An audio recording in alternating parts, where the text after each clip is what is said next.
Hi അയ്യോ ഫസ്റ്റിലത്തെ തന്നെ phone മറിഞ്ഞു പോയി ഗൈസ്.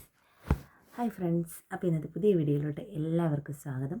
അപ്പോൾ ഇന്നത്തെ വീഡിയോ എന്നാന്ന് വെച്ചാൽ, ഇന്നലെ ഞാനൊരു ന്യൂസ് കണ്ടിട്ട് ഒരു കുഞ്ഞിൻ്റെ കാലിങ്ങനെ 2 മാസം പ്രായമുള്ള ഒരു കുഞ്ഞിൻ്റെ കാലൊരു സ്ത്രീ, അത് അവരുടെ വീട്ടിലെ സർവൻ്റ് ആണോ റിലേറ്റീവ് ആണോ എന്നറിയത്തില്ല, ആരാണെങ്കിലും അതിങ്ങനെ ഒടിച്ച് തിരിച്ച് വെച്ചേക്കുന്നത് കണ്ടിട്ട് ഒരുപാട് സങ്കടം തോന്നിയിട്ടോ.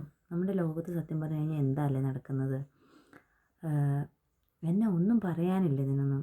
ചില പെണ്ണുങ്ങളുടെ എന്നാ പറയുക, നമ്മുടെ നാട്ടിലെ നീതി നിയമവും ഒന്നും മാറാത്തിടത്തോളം കാലം, നല്ലൊരു ശിക്ഷ ഈ കുറ്റം ചെയ്യുന്നവർക്ക് കൊടുക്കാത്തിടത്തോളം കാലം നമ്മുടെ നാട്ടിൽ ഇങ്ങനെ കുറ്റകൃത്യങ്ങളും പീഡനങ്ങളും എല്ലാം കൂടിക്കൊണ്ടിരിക്കത്തുള്ളൂ. എന്നിതിനൊക്കെ ഒരു മാറ്റം വരുമെന്ന് ഒന്നും അറിയില്ല. കഴിഞ്ഞ ദിവസം കണ്ടു, വളരെ വേദനാജനകമായ വേറൊരു ന്യൂസും കൂടെ കണ്ടു. ഒരു ബസ് കണ്ടക്ടറെ തേച്ചിട്ട്, അതായത് 7 വർഷമായിട്ട് ആ ചേട്ടൻ നോക്കി വളർത്തിയ മകനെ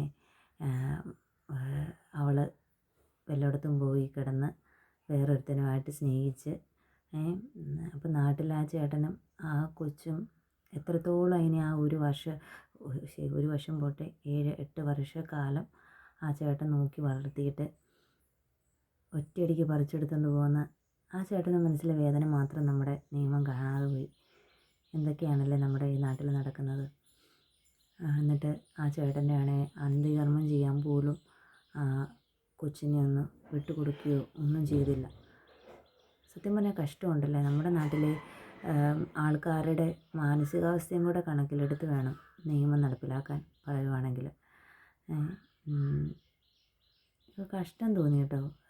എത്ര ന്യൂസുകൾ ഇങ്ങനെ ദിനം പ്രതി കേട്ടുകൊണ്ടിരിക്കുന്നത്. എന്ന് മാറും നമ്മുടെ നാട്? കഷ്ടം.